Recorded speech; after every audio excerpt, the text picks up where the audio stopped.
Hi, my name is Alireza Karduni. On behalf of my co-authors from UNC Charlotte and the Pacific Northwest National Lab, I would like to talk to you about how we can create technologies to help humans effectively deal with misinformation. So this is a picture that I saw on my newsfeed a while ago. A group of people holding a huge sign saying deport. Being an Iranian in a post-Trump Muslim ban era, I start to excessively sweat because I'm stressed. I feel like they might want to deport me. But I read the headline and it says, California refused to turn over 5,000 illegal immigrants to ICE. I think to myself, way to go, California, and I share it to all of my friends. And it turns out the source of the news was Russia Today, a news account that has been known to share some shady pieces of information. So I did not really care about the source. Because it made me happy and angry at first, I just shared it. I wanted to make my friends happy. But there's been a lot of advocacy for shifting the focus from content and the fact that it's true or not to more of the source. Because the source is driven by intents and processes, and that can tell us a lot about why things are being shared. So sources also take a lot of different manipulation strategies. For example, they focus on concepts that are important to specific populations, such as immigration for me or extreme ideologies. They focus on specific politicians or places of interest, such as Middle East versus the West or Hillary Clinton versus Trump. They also take advantage of psychological climate and moral visions of the audiences. Fear-mongering, we hear about it all the time. Outrage, religious moral values. They also take use of implicit visual propositioning to encode ideological and stereotypical information within the images. So in these two images, we see a very similar event. To the left is CNN, and we're seeing Trump in a more stressed kind of way. To the right, Trump and Putin are communicating with each other. These two images are extremely similar, but for us, might convey a different meaning. So this is an extremely important topic to focus to. We as humans believe misinformation for various reasons. Not only, prior exposure to news might affect our vulnerability. If we see something, even with fact-checking, it increases our chances to believe it the next time we see something related. And selective exposure and confirmation bias, the fact that we might give primacy to evidence that supports our hypothesis, is another big problem. So with these backgrounds, I'd like to say that it's important to think about the dynamic and the complex ecosystem of misinformation. Think about the sources, think about the consumers, and try to deal with it holistically. So my goal here is to develop a visual analytics system to explore content in the context of the sources, explore features that distinguish sources from each other, and allow users to make comparisons between these different types of sources. So this is Verifi 2, and this is a multiple coordinate view system. Through this, you interact with each of the elements. It updates the state of the system. Green throughout the system is denoting real accounts, and red is misinformation sources. These are tagged by third-party organizations, so the labels come from somewhere else. So we collected a list of 285 Twitter accounts labeled that real news or hoax, propaganda, rumor, and clickbait. We collected data from October 25th to January 25th, 2017, using Twitter Streaming API. More than 1 million tweets were collected, and all images from the tweets were downloaded for further analysis.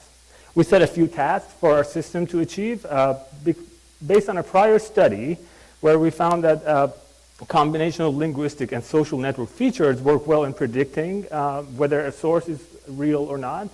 We used that model used features such as sentiment, emotion, moral foundation, subjectivity, and also combination with social network features from mention and retweet behaviors. So our first stack is to show users the features that computationally separate misinformation and real news sources by presenting linguistic features of news accounts and presenting social network features of news accounts. The second task is derived by all the studies on social sciences that highlight the different ways that news sources take advantage of information. Biased topics, disproportional focus on specific people, and use of implicit visual propositioning. So our second task is to enable comparison between real and suspicious news sources by presenting top mentioned entities such as people, places, organizations, and enable the comparison across those entities. Also, we want to enable comparison of slants in usage of images and text between real and suspicious news sources. Finally, it's been shown that our propensity to conduct analytical reasoning decreases our vulnerability to misinformation. And when users utilize a combination of quantitative and qualitative analysis, it results in more useful strategies to detect suspicious sources. So our third task, which in my opinion the most important task, is to support flexible analysis paths to help users reason about misinformation by providing multiple aspects that contribute to this complex issue. So this is the flow of the system. I will go through each of the analysis flows, and then I will explain how that incorporates into the system.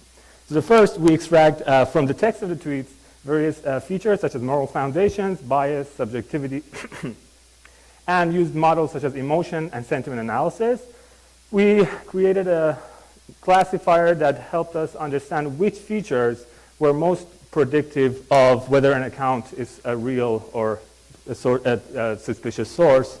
Those features were fairness, loyalty, and subjectivity, and they were highly correlated with real news sources, and fear, anger, and negativity highly correlated with misinformation sources. So in the system, you can sort and see whether an account, you see the top accounts that are ranked by fear are mostly related to misinformation sources.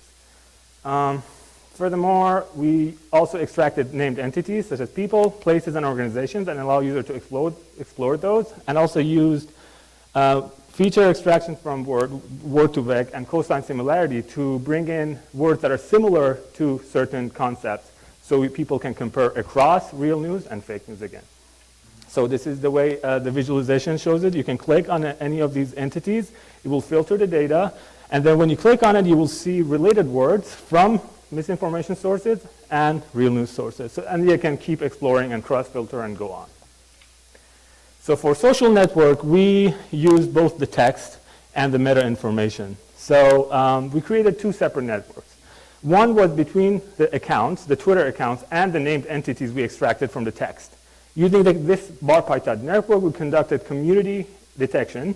The community consisted of nodes that were Twitter accounts and nodes that were named entities. The second network is one that's just purely mention or retweet. So if a news account is mentioning or retweeting another one, there's an edge between them. In the visualization, we're combining both of these networks. So edges here are mention and retweet. So you can hover and see whether an account is mentioning and retweeting another. Nodes are news accounts, naturally. Clusters are community detection results. So in the network around this perimeter of the circle, you see these clusters. These are all of the different clusters that we detected. And the word cloud is the entities in the clusters that we detected. So we can see what are the concepts that these communities are close to. So this is an example, one of the clusters. It is purely a misinformation cluster. We hover over it, and what we see is words such as Lee Harvey Oswald in 2017. So I guess it's probably a conspiracy theory. The tweets view allows users to just naturally read the tweets and conduct qualitative analysis, whatever they'd like to do with it. They can also click on the images. So we extracted features similar to word2vec using the ResNet 18 model, and then again use cosine similarity to bring again similar features from misinformation sources again and real news accounts. So you can click on any image that you want. It will bring similar images from these two groups of sources. So here we click on a picture of Trump, and we can see how real news accounts are treating the same similar visual information. We might realize that the real news accounts don't like Trump that much, and the pictures look probably crazier than the ones to the left. So he's more postured and have maybe strong. So let me go through a usage scenario. So if I'm interested in the topic of the GOP, we can see in the organizations, I can click on it. It will pop up a comparison word view for me. I see that there are differences between these accounts. The way real news related words from fake news accounts, for example, the word Dems is in the red list, but it's not in the green list. So I click on it, and I find a series of tweets that are all from fake news accounts. One of them reads, "Breaking, Dems and GOP traitors unite against Roy Moore." it's a sensational, angry tweet. So I'm starting to learn about stuff. So I go back to one of the clusters that most of the accounts have had mentions of the GOP. I clicked on one of the misinformation accounts. I see one of the first tweets read, Democrats were fighting for the rich in opposing the GOP's 401k cut proposal. There's an image, nice image of a few dollar bills and some forms. I click on it. And I can now compare similar images from these accounts. So for example, the one to the right says, will America's prosperity be completely wiped out by our growing debt? And the one to the left is more calm. It says, tax reform could harm graduate students, delay scientific advancement, etc. So throughout this one path of analysis, I learned about how misinformation sources might be more angry than trustworthy news. I realized that some accounts might use the word Dems as a derogatory term by misinformation sources. And I realized that similar images are used with completely different tones and messages. So we did interviews with experts to see how they would like to use the system. The experts were from the fields of media studies, psychology, political science, etc. They made comments about the usages of the system, and then they discussed missing features and issues they found with the system. So the first one, that made me really happy, was a psychology professor. What she immediately found and mentioned to me was that she named it facial action coding. So she looked at this, she clicked on one of the images and told me, hey, the ones from the real news group are all more attractive, and the ones to the left, to the right, look more crazy. So basically similar people we might see here, but they're choosing different images to portray these people. And that was something that I would like to explore, how we can actually computationally detect these subtle changes. They also mentioned that focusing on a spectrum of trustworthiness rather than these binary classes should be our next step. They really wanted us to, when dealing with users, first to make sure that we define for them what we mean by misinformation. And they told us it's better not to use real versus information, and it's better to focus on a spectrum of trustworthiness and use a continuous spectrum. They really were interested in using this as a potential tool for education, but as we all know, education is a very subtle task.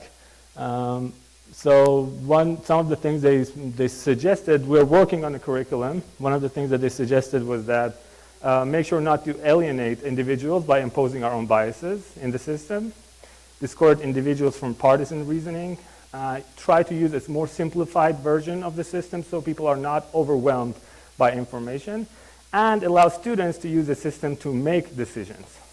So, we have made some contributions. You use natural language processing, social network analysis, machine learning, and inspiration from social sciences and direct user feedback to address misinformation from a source content human perspective.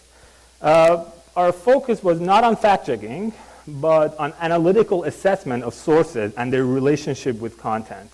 And we wanted to focus on helping users with analytical thinking and reasoning.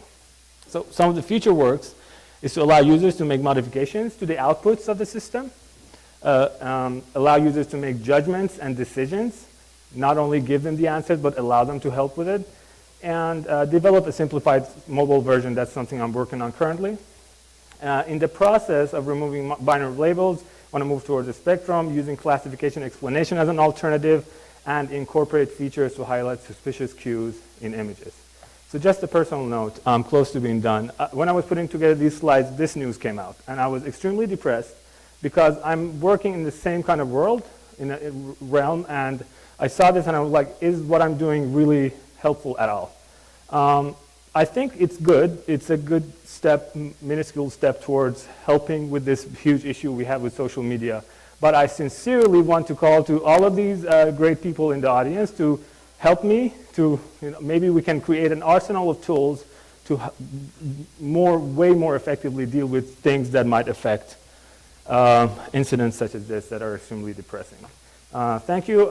If you want to read about a prior user study using Verifi 1, the paper is published at ICWSM. You can use the system with this link, and I would take any questions.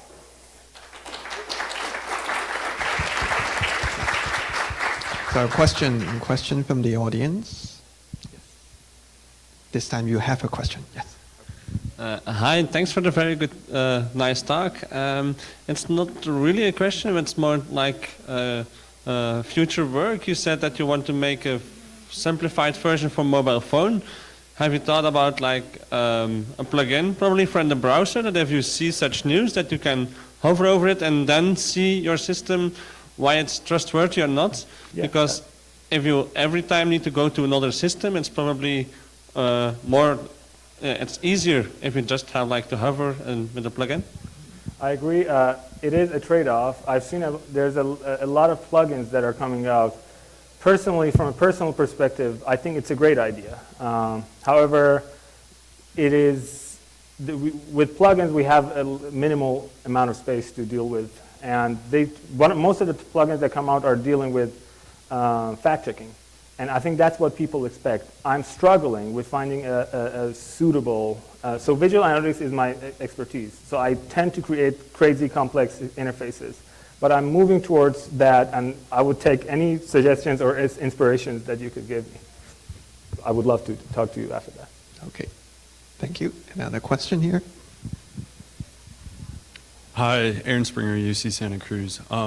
I guess I'm just wondering about what it would be like to test this with, a lot of different populations at different places in the U.S. I mean, so I'm kind of wondering, more about like how would someone react if they go into this tool and it tells them that their favorite news source or whatever is, kind of propaganda, essentially.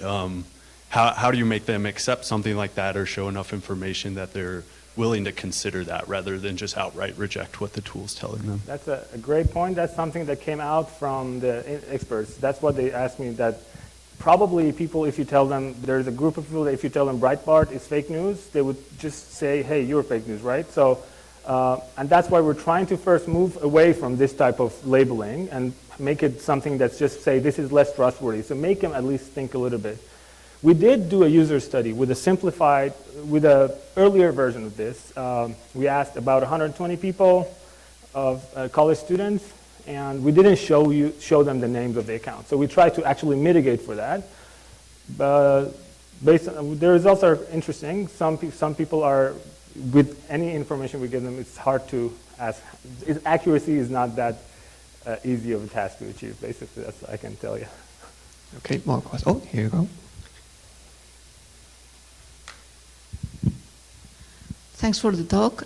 If I understood you well, you started by your own idea and then went to users, but now you are continuing working in this tool. I would like to make you a suggestion to focus more on the user scenarios and doing a more user-centric development, because for me, I don't see very clearly what is the goal of the tool in making an impact to the society.